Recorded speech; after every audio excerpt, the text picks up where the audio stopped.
नमस्कार, आप देख रहे हैं के न्यूज इंडिया। मैं हूं आपके साथ गरिमा वाजपेयी। के न्यूज के खास कार्यक्रम देवभूमि के दंगल में आप सभी का स्वागत है। आज देवभूमि के दंगल में बात होगी किसानों की आस, हरीश का उपवास।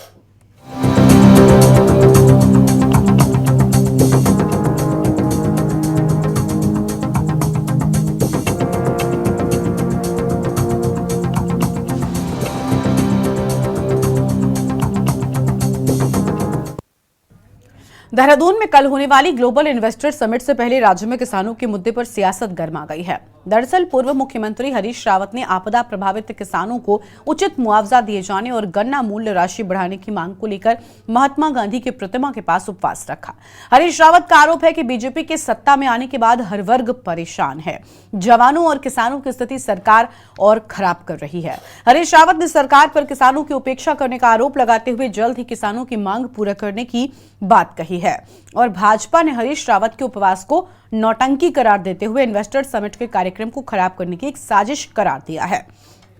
अब बीजेपी का तर्क है कि हरीश रावत को किसानों की चिंता नहीं बल्कि हरिद्वार से चुनाव लड़ने की चिंता है। वहीं एक तरफ जहां राज्य में किसानों के मुद्दे पर सियासत गरमाई है, तो दूसरी ओर भाजपा किसानों के साथ सेल्फी खिंचवाने का अभियान चला रही है। बता दें कि प्रधानमंत्री नरेंद्र मोदी 100 डेज चैलेंज नाम के अभियान की शुरुआत करने जा रहे हैं। इस अभियान के तहत सेल्फी विद किसान, सेल्फी विद लाभार्थी, सेल्फी विद फर्स्ट वोटर अभियान शामिल है। इस अभियान के तहत केंद्र और राज्य सरकार के कार्यों की जानकारी देते हुए रोज 10 लोगों को नमो ऐप से जोड़ने का लक्ष्य है। इसके साथ ही माइक्रो डोनेशन के तहत 5 रुपए से 2000 रुपए तक पार्टी फंड में जमा कराने के लिए भी अभियान चलाया जाएगा। अब सवाल यह है कि एक तरफ किसानों के साथ सेल्फी ली जा रही है, तो दूसरी ओर विपक्ष सत्ता पक्ष पर किसानों की उपेक्षा करने का आरोप भी लगा रहा है। इसी मुद्दे पर होगी चर्चा और खास मेहमानों का पैनल हमारे साथ में होगा, लेकिन उससे पहले एक नजर आज की इस खास रिपोर्ट पर डालिए।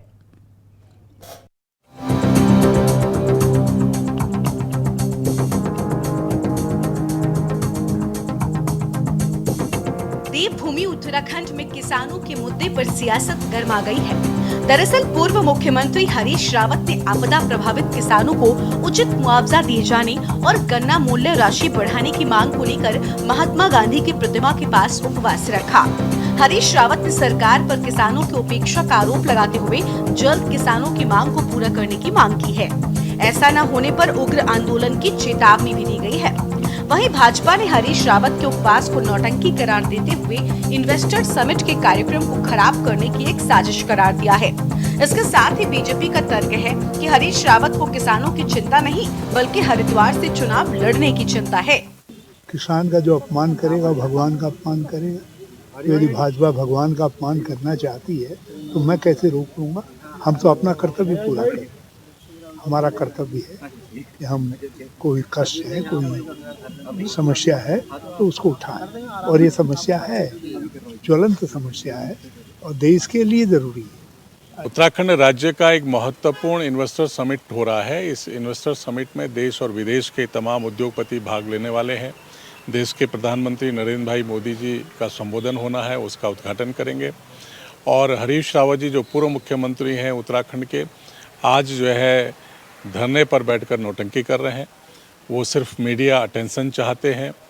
उनको इस आयोजन का स्वागत और अभिनंदन करना चाहिए था और एक सकारात्मक और रचनात्मक विपक्ष की भूमिका में उनको रहना चाहिए था, लेकिन ये उनके आदत है। उनको किसानों की चिंता नहीं है, अपने भविष्य को लेकर वो आशंकित हैं, इसलिए ये सब इस तरीके की नौटंकी कर रहे हैं। वहीं राज्य में एक तरफ जहां किसानों के मुद्दे पर सियासत गरमाई हुई है, तो वहीं दूसरी ओर भाजपा किसानों के साथ सेल्फी खिंचाने का अभियान चला रही है।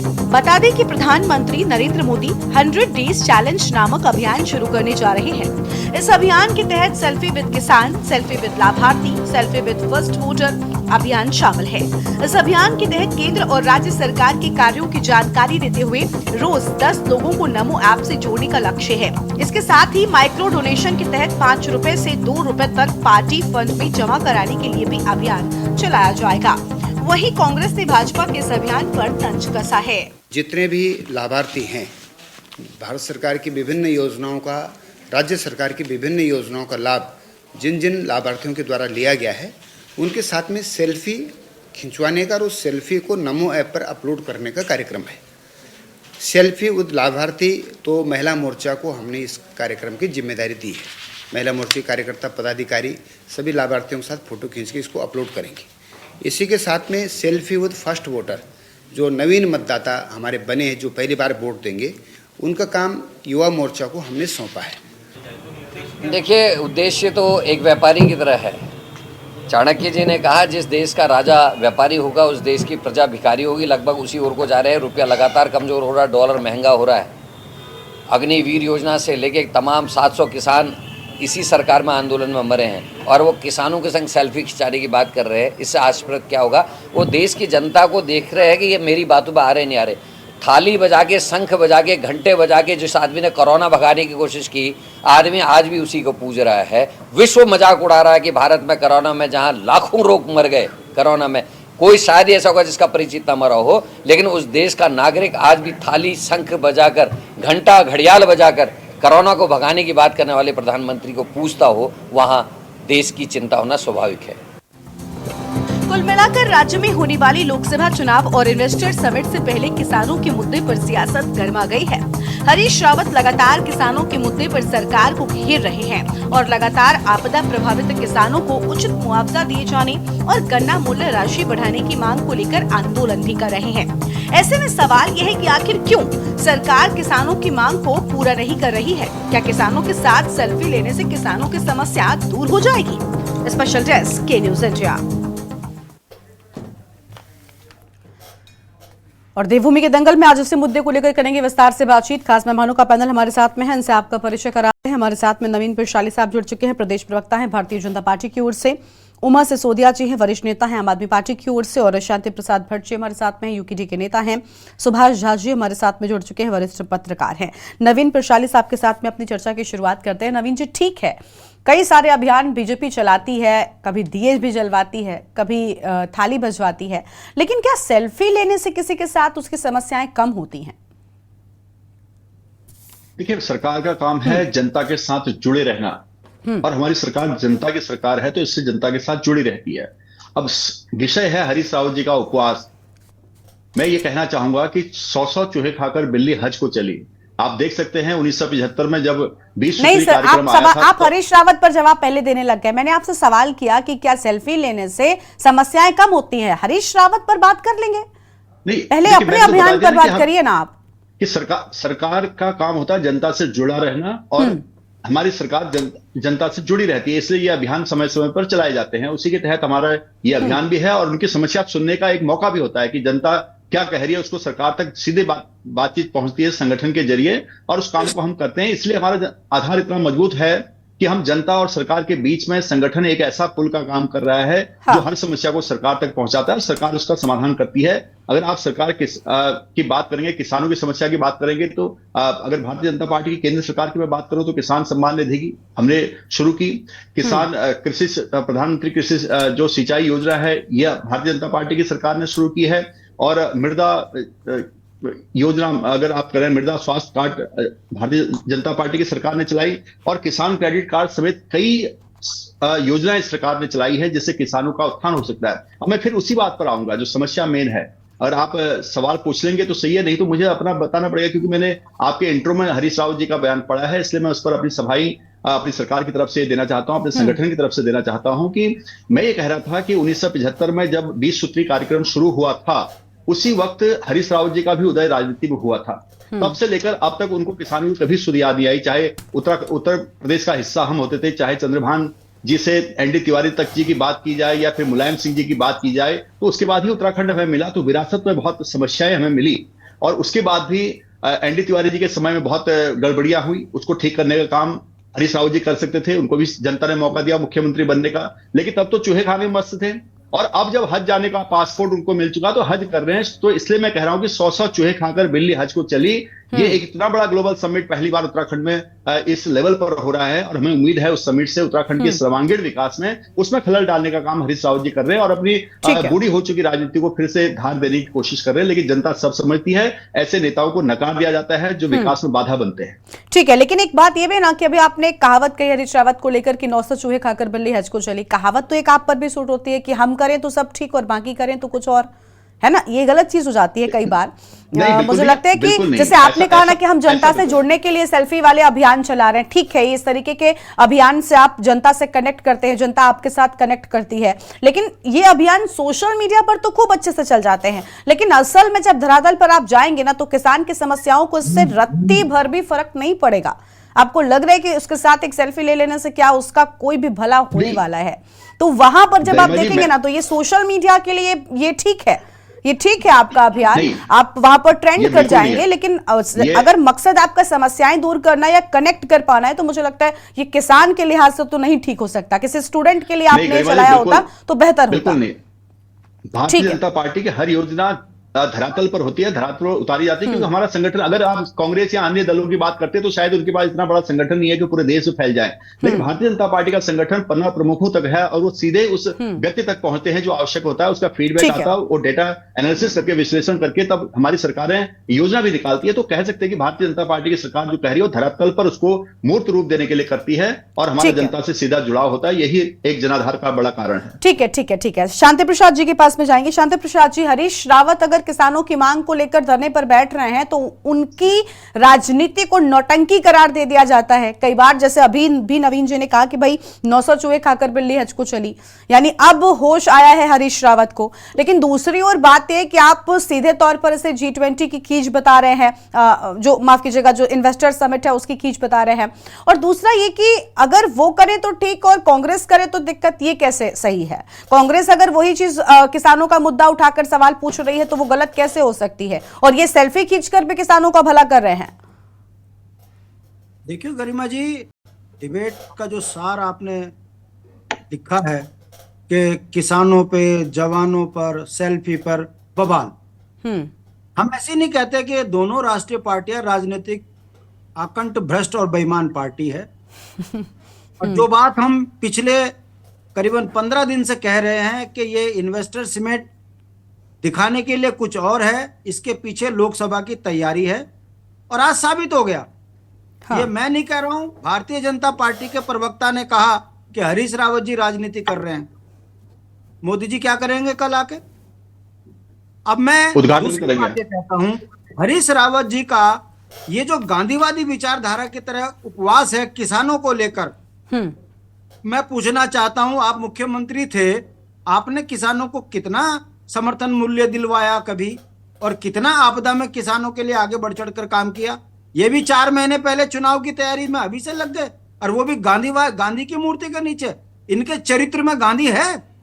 उत्तराखंड में यदि गांधी की विचारधारा होती तो उत्तराखंड 85,000 करोड़ के कर्ज में ना डूबता, नौजवान लड़के सड़कों पे आंदोलन ना करते। तो ये निश्चित रूप से राजनीतिक नौटंकी साबित हो रही है, और हरीश रावत जी को नेपथ्य पे कांग्रेस ने फेंक दिया। अब वो जाती हुई जिंदगी में अभी इस तरह की बात कर कर जो है अपने आप को स्थापित करने का प्रयास कर रहे हैं। जमीनी हकीकत यह है कि हरीश रावत जी राजनीतिक रूप से अब असफल साबित हुए हैं। अब आ जाइए भारतीय जनता पार्टी का। देखिए गरिमा जी, हमने पहले कहा था कि इन्वेस्टर समिट लोकसभा की तैयारी है, और बयान देखिए क्या आ रहे हैं कि हम पहले वोटर से फोटो सेल्फी लेंगे। ये अंग्रेजों की पार्टी है, 1925 से अंग्रेजों का साथ ऐसा दिया, साइनिंग इंडिया, राइजिंग इंडिया, और अब लग गए सेल्फी, और बात करते हैं कि अंग्रेजों का विरोध करो, अंग्रेजी का विरोध करो। दूसरी बात, अब ये जो इन्वेस्टर समिट के नाम पर 100-200 करोड़ रुपए जो कमाएंगे, आज बयान आ गया इनका कि हम 5 रुपए से लेके 2,000 रुपए लेंगे। अब ये कार्यकर्ताओं के नाम से अपने अकाउंट में डाल देंगे 200-300 करोड़। हो गई चुनाव की तैयारी। इसको इन्वेस्टर समिट की जनता है। हाँ, इतना जरूर है कि दीवारों को पोत देने से यदि विकास होता तो मैं सवाल खड़े कर रहा हूं, कहां गए ठेली वाले? मार मार के भगा रहे उनको।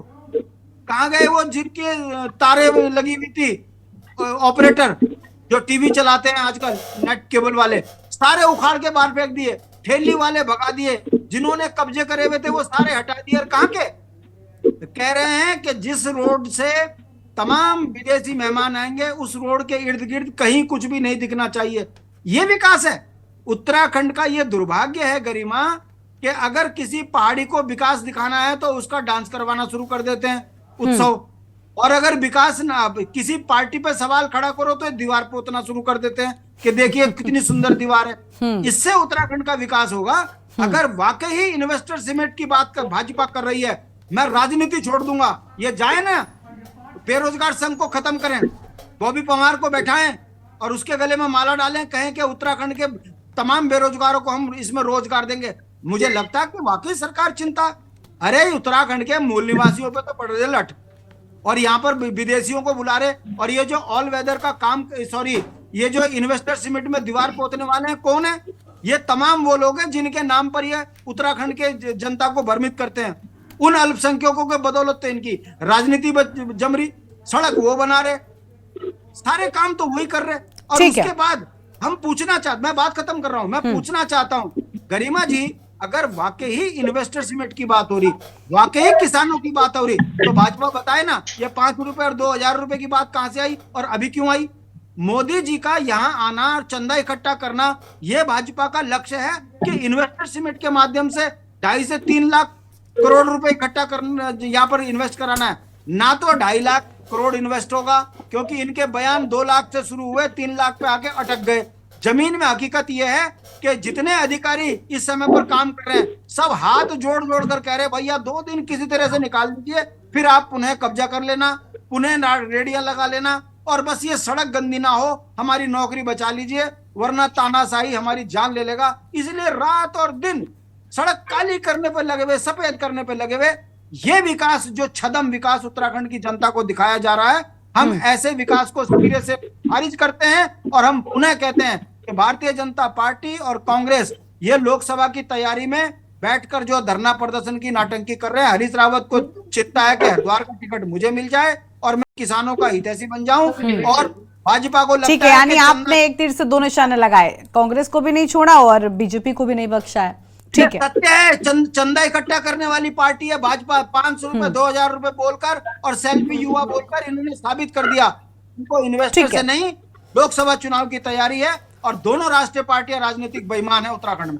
ठीक है। उमा जी हमारे साथ में जुड़ चुकी है, आम आदमी पार्टी की वरिष्ठ नेता है। उमा जी, स्वागत आपका भी के न्यूज इंडिया पर। उमा जी, वैसे तो अगर केंद्र के लिहाज से देखें, अभी शांति प्रसाद जी ने भी कहा कि भाई ये तो 24 की तैयारी है, अगर उस लिहाज से देखें तो आप कांग्रेस पार्टी के साथ महागठबंधन में दिखाई देती हैं, लेकिन ये क्या चल रहा है? कांग्रेस पार्टी से हरीश रावत को चुनाव से पहले ये सब याद क्यों आ जाता है? सवाल उठेगा ना, अगर आप सिर्फ चुनाव से पहले एक्टिव होंगे। अब तक तो सिर्फ कांग्रेस पार्टी पर ही सवाल उठते थे कि भाई ये तो चुनावी मेढक कहती है बीजेपी कि चुनाव आता है उससे पहले एक्टिव हो जाते हैं, वरना नजर नहीं आते कि कहां है आपके, चाहे केंद्रीय नेतृत्व की बात हो या क्षेत्रीय नेताओं की बात हो। और जब वैसी चीजें नजर भी आने लगेंगी तो नोटिस भी होंगी और सवाल भी उठेंगे। अब हरीश रावत जी का स्वास्थ्य भी बहुत ठीक नहीं था, हम सब ने देखा, अभी पिछले दिनों ही वो अस्पताल पहुंचे थे और अब सीधे वो धरातल पर उतरकर हम देख पा रहे हैं कि किसानों की मांग का झंडा बुलंद कर रहे हैं। तो ये अचानक से क्यों?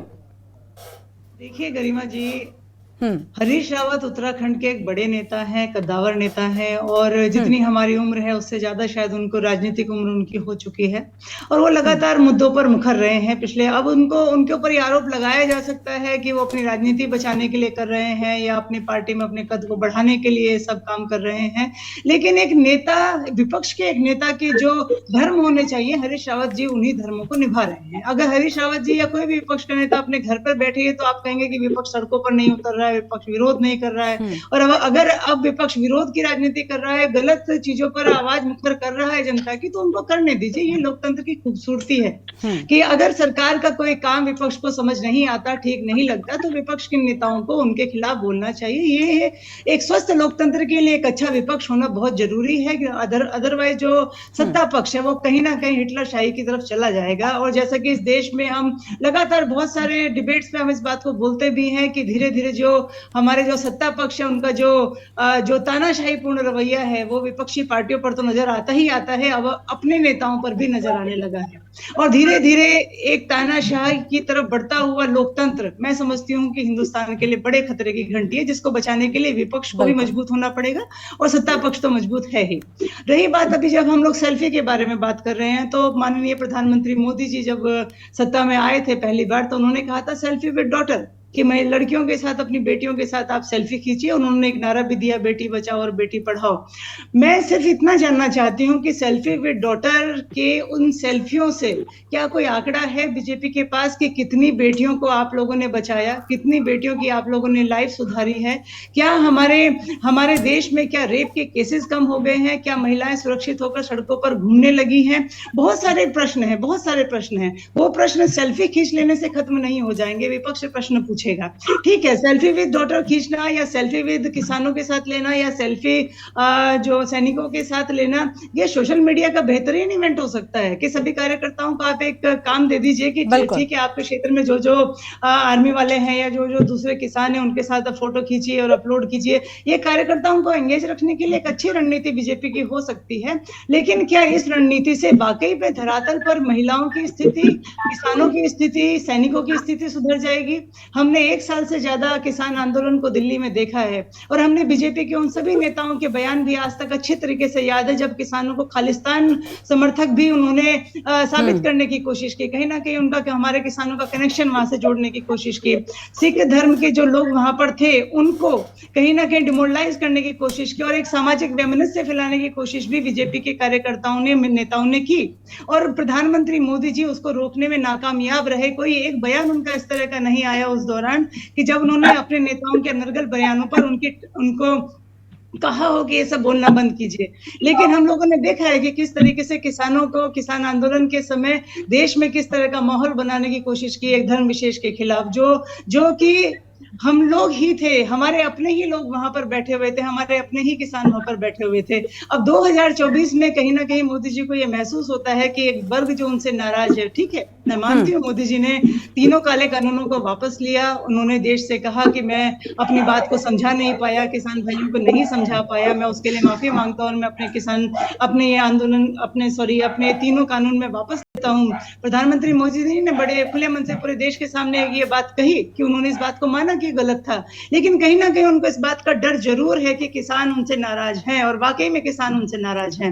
और आज प्रधानमंत्री मोदी जी जिस तरीके से 2024 के इस समिट के बहाने, इस इन्वेस्टर समिट के बहाने 2024 की तैयारियों में यहाँ पर आ रहे हैं, तो उनको कहीं ना कहीं ये डाउट है कि किसान मेरे से नाराज हो सकते हैं, तो मैं कोई ऐसा मौका ना छोड़ूं किसानों की नाराजगी दूर करने के लिए और किसानों के साथ इमोशनली कनेक्ट होने के लिए। ठीक है, आप बिल्कुल ठीक कह रही हो उमा जी कि हरीश रावत के राजनीतिक अनुभव को लेकर मुझे लगता है कोई भी टिप्पणी नहीं की जा सकती है। वो उत्तराखंड में वरिष्ठ नेताओं में से एक है, लेकिन होता क्या है, टाइमिंग को लेकर कई बार सवाल उठ जाते हैं। अब जैसे हरीश रावत का अचानक से इस इवेंट के पहले ये करना, ये भी सवालों के कटघरे में खड़ा हो जाता है ना कि आखिर ऐसे वक्त में ही क्यों, ये बड़ी बात है और अचानक से एक मुद्दा उठा लिया जाता है। वो कोई भी उठाए, अगर ये बीजेपी के लोग भी उठाएंगे तो शायद कांग्रेस भी उसको उतनी ही तेजी के साथ में घेरेगी। खैर, आपके पास लौटेंगे, अपनी चर्चा को और आगे बढ़ाएंगे। सुभाष जी से हम बात करेंगे कि आखिर प्रदेश में जो हो रहा है वो क्या हो रहा है, ये पॉलिटिक्स है या वाकई में किसानों की चिंता किसी भी दल को सता रही है। हम किसानों को लेकर, हरीश रावत के हो रहे प्रदर्शन को लेकर चर्चा कर रहे हैं।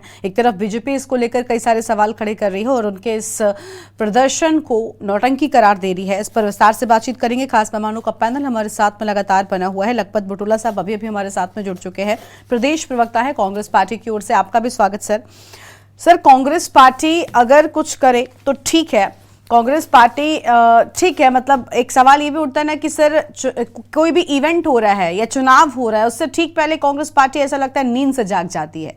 अभी 24 का चुनाव है, उससे पहले हरीश रावत जी भले ही स्वास्थ्य ठीक ना हो, लेकिन क्योंकि कहीं ना कहीं अपनी चीजें भी करती रहनी है और हरीश रावत अपनी कुछ चीजों के लिए अब जाने भी जाते आए हैं। वो लगातार जिस तरीके से प्रदर्शन या धरने पर बैठ जाते हैं, ये उनका एक टैक्टिक्स बन चुका है। तो ऐसे में बीजेपी अब इसे नौटंकी करार दे रही है, क्या कहेंगे आप?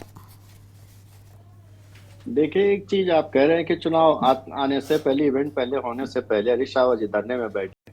क्या हरीश रावत जी को धरने में नहीं बैठना चाहिए था या आप लोगों से परमिशन लेके बैठना था उनको? मैं एक चीज कह रहा हूँ, आप पता है 23 सितंबर 2023 को उस धरने पे बैठे थे।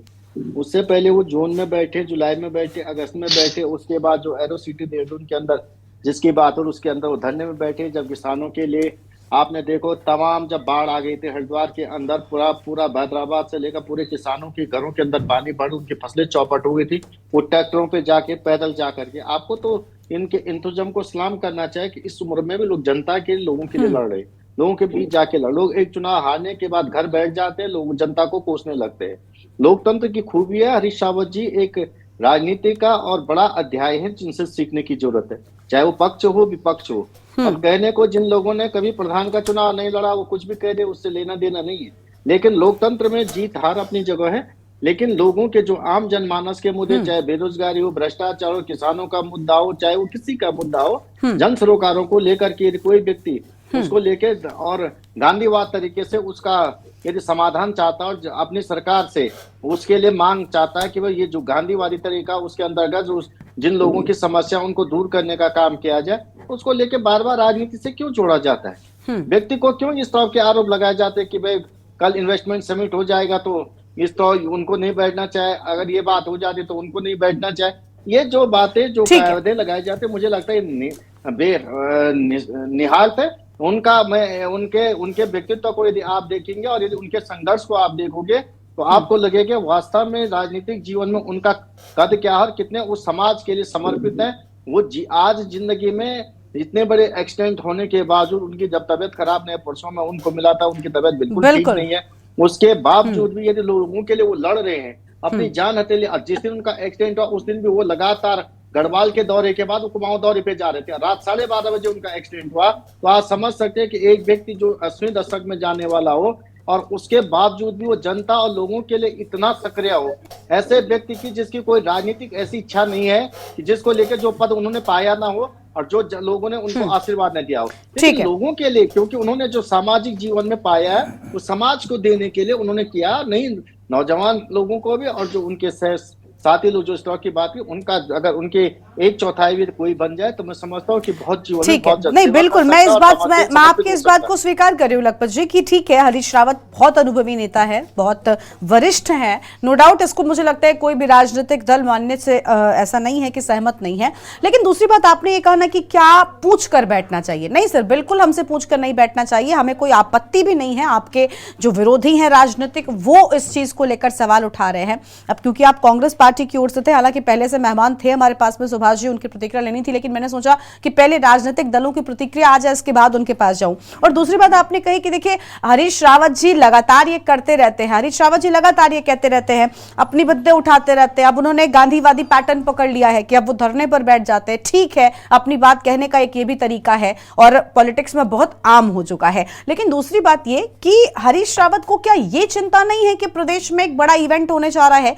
अगर आप कह रहे हैं कि हम तो सिर्फ किसानों के हित के लिए धरने पर बैठ गए हमारे वरिष्ठ नेता, लेकिन आप जो करें वो ठीक, अगर इसी नजरिए से आप बीजेपी के इस काम को देखिए तो ये जो सरकार करवा रही है इन्वेस्टर समिट, ये किसके लिए करवा रही है? ऐसा तो नहीं है कि सीधा सीधा पूरा फायदा बीजेपी को देकर जाएगी। ये तो प्रदेश के हित के लिए हो रहा है ना, ताकि प्रदेश के लोगों को रोजगार मिल सके।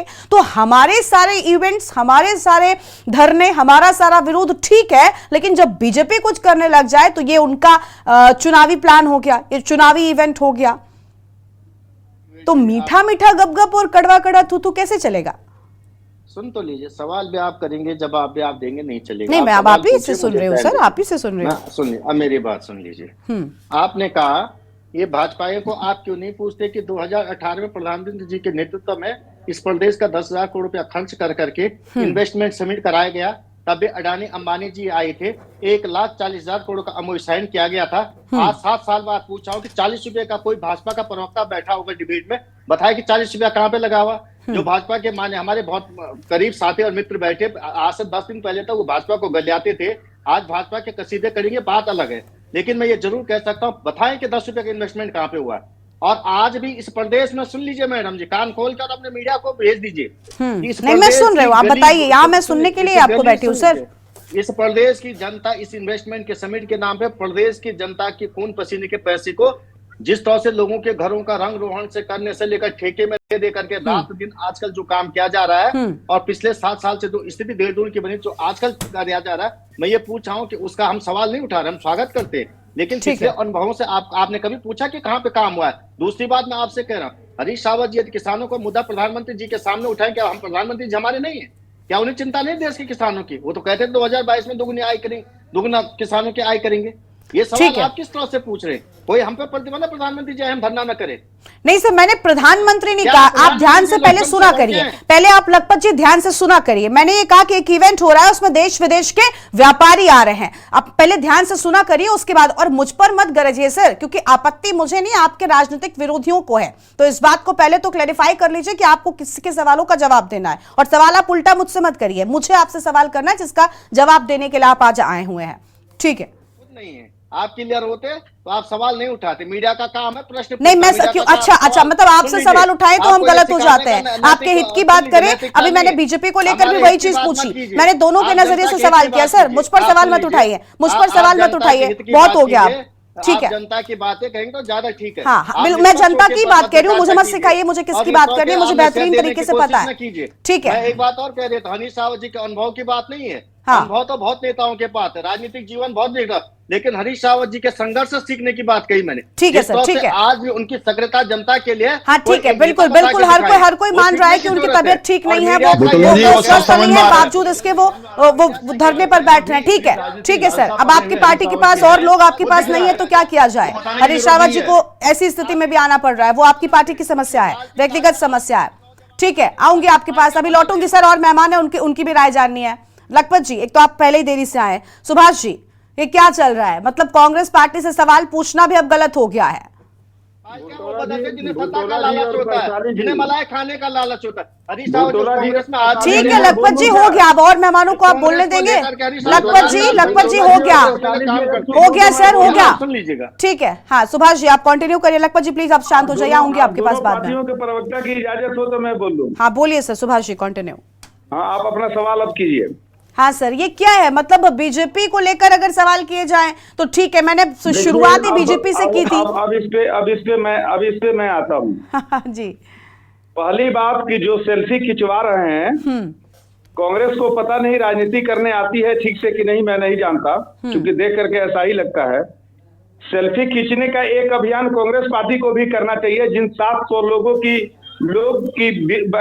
के घर के बच्चे जो है अनाथ हो गए, जिनके बीबियां, जिनकी जो विधवाएं हो गई, जिनकी मां जो है, जिनकी गोदें सुनी हो गई, उनके साथ सेल्फी खींचने का काम कांग्रेस को करना चाहिए।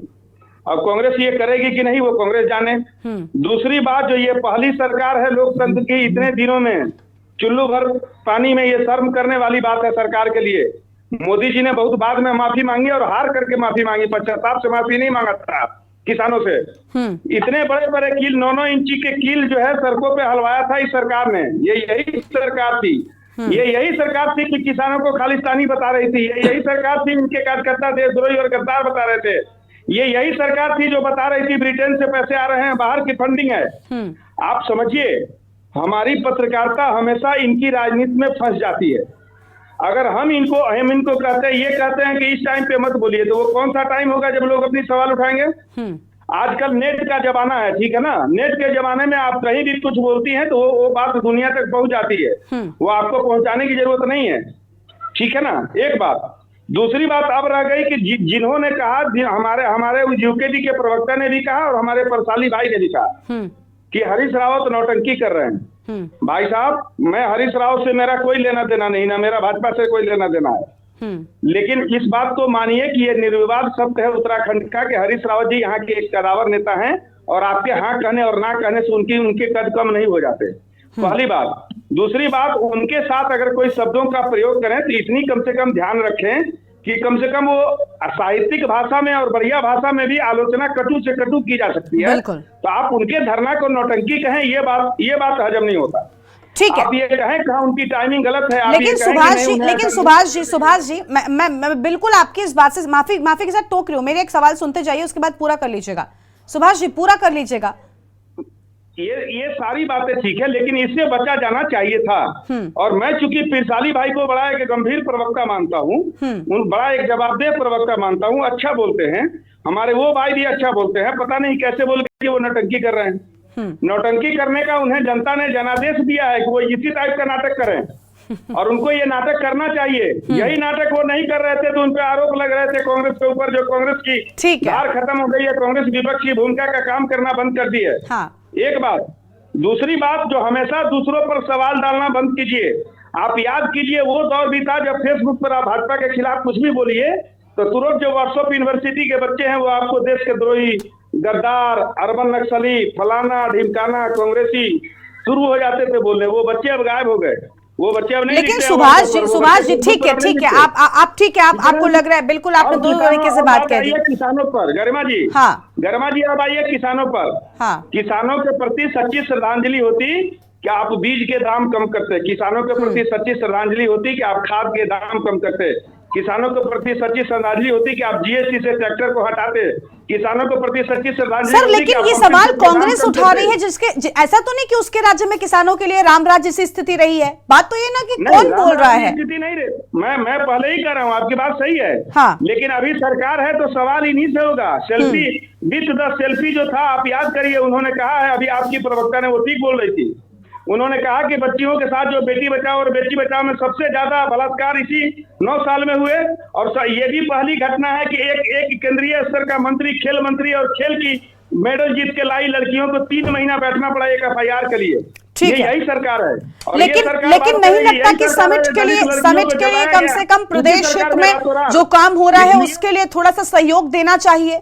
नहीं लग रहा है सुभाष जी, नहीं लग रहा है कि अगर कोई समिट हो रहा है तो ये समिट कोई बीजेपी का इवेंट तो है नहीं, ये सर सरकार का इवेंट है, सरकार प्रदेश हित में करवा रही है, तो थोड़ा सब्र रखा जा सकता है, मुझे लग रहा है। आपको नहीं लग रहा है क्या?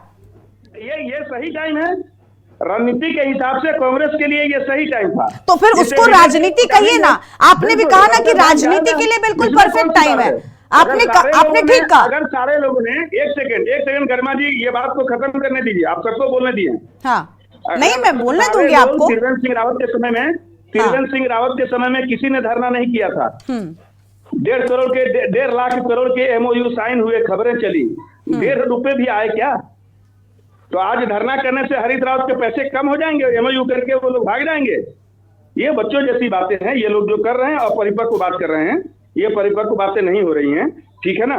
सच्ची बात ये है कि जिन्हें MOU करना है, जिन्हें बिजनेस करना है, वो इसके लिए आंसू बहाने नहीं जाएंगे कि हरित रावत आज धरना करनी है, नहीं भाई साहब अब हम यहाँ से चलते हैं, और वो धरना नहीं करे तो नहीं भाई साहब उत्तराखंड। ठीक है, बिल्कुल ठीक कहा आपने, ये एक परिपक्व बात है, लेकिन आपको नहीं लगता कि हरीश रावत जैसे कद्दावर नेता को ऐसे वक्त पर ये क्या सही लगता है?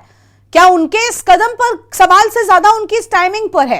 और समिट हो रहा है सर, ये कोई आप भले ही देखिए विपक्षी कह लें उसको, सियासी इवेंट है, उनके पार्टी के प्रमोशन के लिए, कुछ भी कह सकते हो आप, लेकिन हो तो प्रदेश हित के लिए रहा है ना।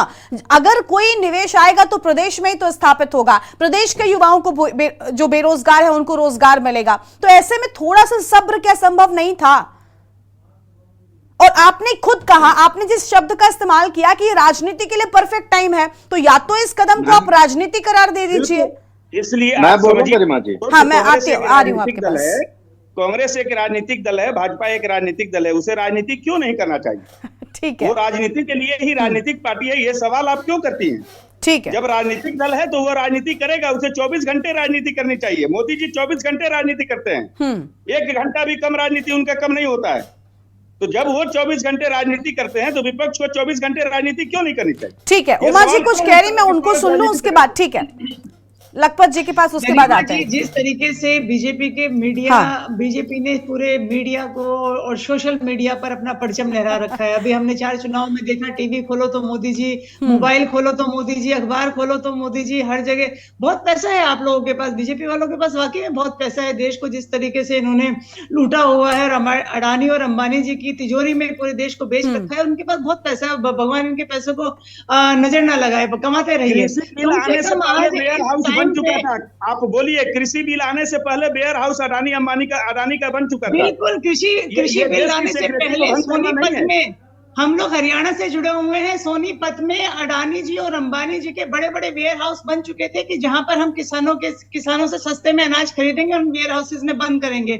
सबको पता है, सब लोगों ने देखा है। और अगर ये सोशल मीडिया ना होता तो शायद इस तरह की न्यूज हम और आप तक नहीं पहुंच पाती।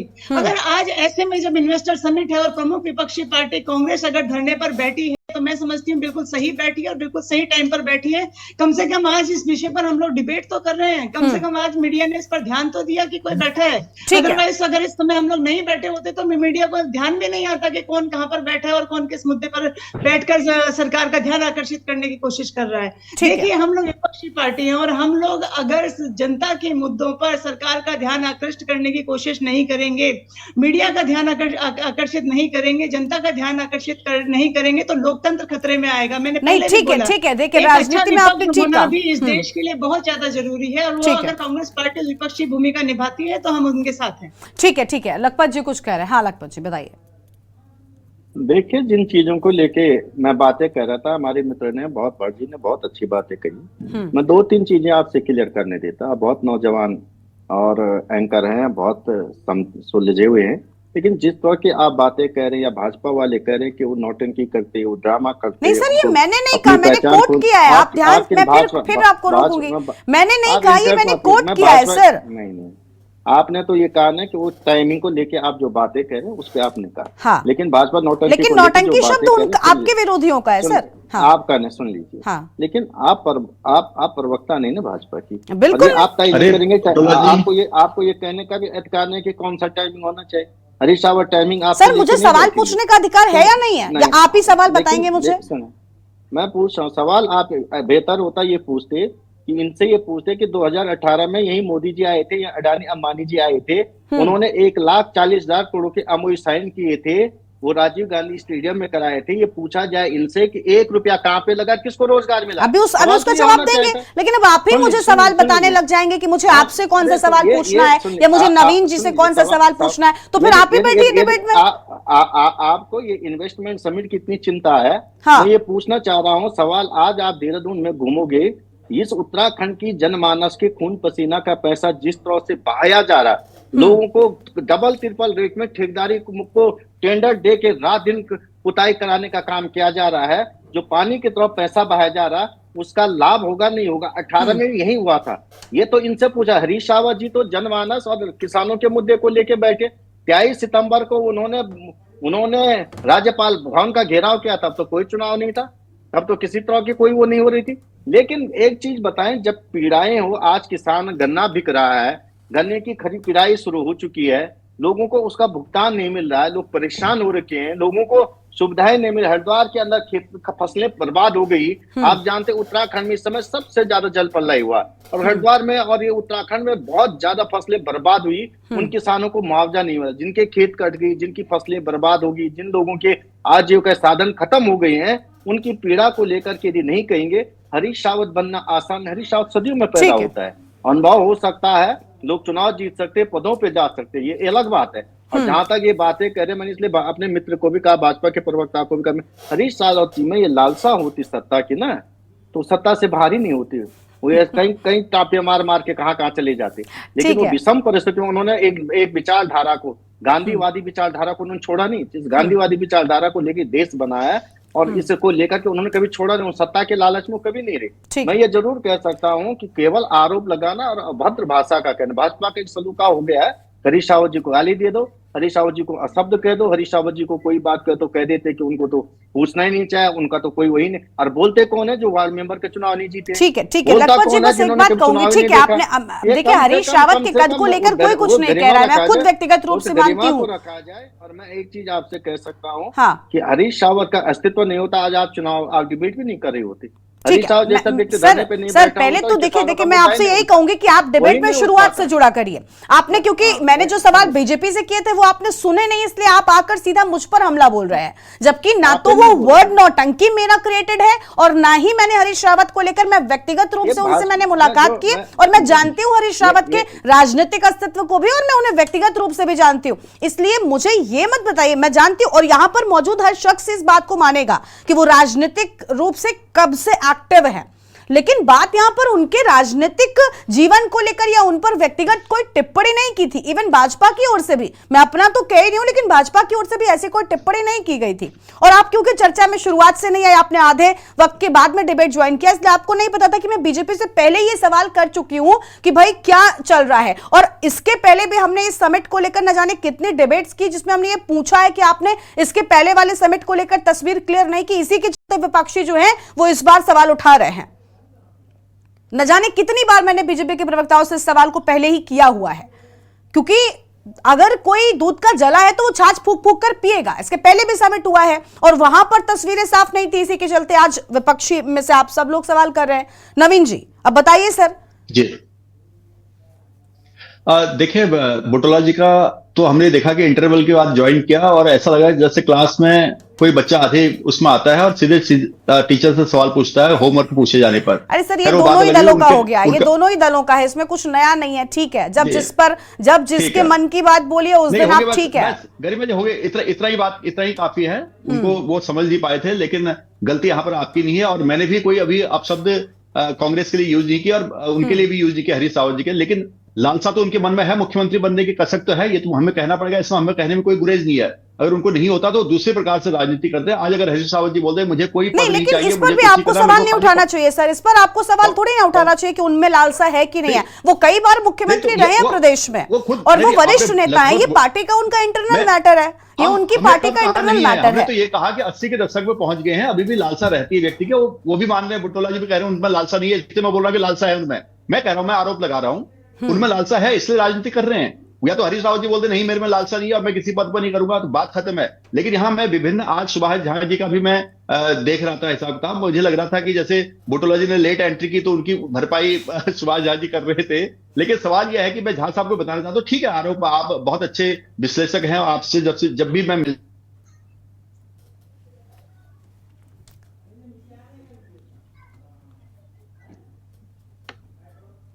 ये जो सवाल है आज उत्तराखंड के एक नए विकास के आयाम स्थापित करने के लिए जो भारतीय जनता पार्टी की सरकार का प्रयास है, ये प्रयास सफल होना चाहिए। इसमें विपक्ष को भी सहयोग करना चाहिए था। अगर उस विपक्ष सहयोग नहीं करा तो उससे ये नहीं होगा कि हमारा कार्यक्रम असफल हो जाएगा। अब बार बार बात आती है कि पिछला समिट कार्यक्रम को लेकर होगा। एक सवाल भी किया था ना कि सर देखिए पहले वाले इन्वेस्टर समिट को लेकर बहुत सारे सवाल उठ गए।